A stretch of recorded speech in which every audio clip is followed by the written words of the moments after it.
نحمده ونصلي على رسوله الكريم اما بعد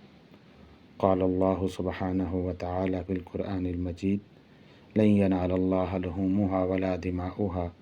ولكن يناله التقوى منكم۔ قربانی کیا ہے؟ قربانی کا عمل شریعت محمدیہ صلی اللہ علیہ وآلہ وسلم کا حصہ ہے، اور یہ عمل حضرت ابراہیم کی اس عظیم قربانی کی یاد میں مشروع ہوا ہے جو کہ ابراہیم علیہ السلام نے اپنے بیٹے اسماعیل علیہ السلام کی اللہ کے ہاں قربانی پیش کر کے کیا۔ قربانی کا عمل شریعت محمدیہ صلی اللہ علیہ وآلہ وسلم سے پہلی شریعتوں کا بھی حصہ تھا،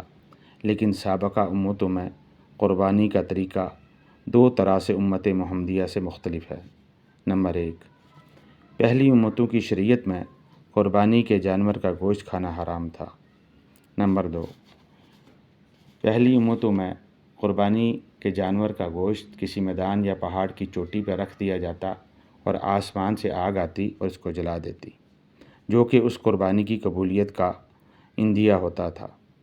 اور اگر آسمان سے آگ آتی اور قربانی نہ جلتی تو یہ قربانی اللہ کے ہاں مردود ہوتی، جس سے قربانی کرنے والے کو خفت کا سامنا کرنا پڑتا۔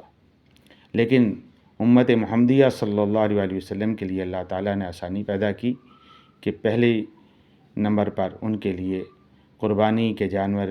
کے گوشت کو حلال قرار دیا، اور دوسرا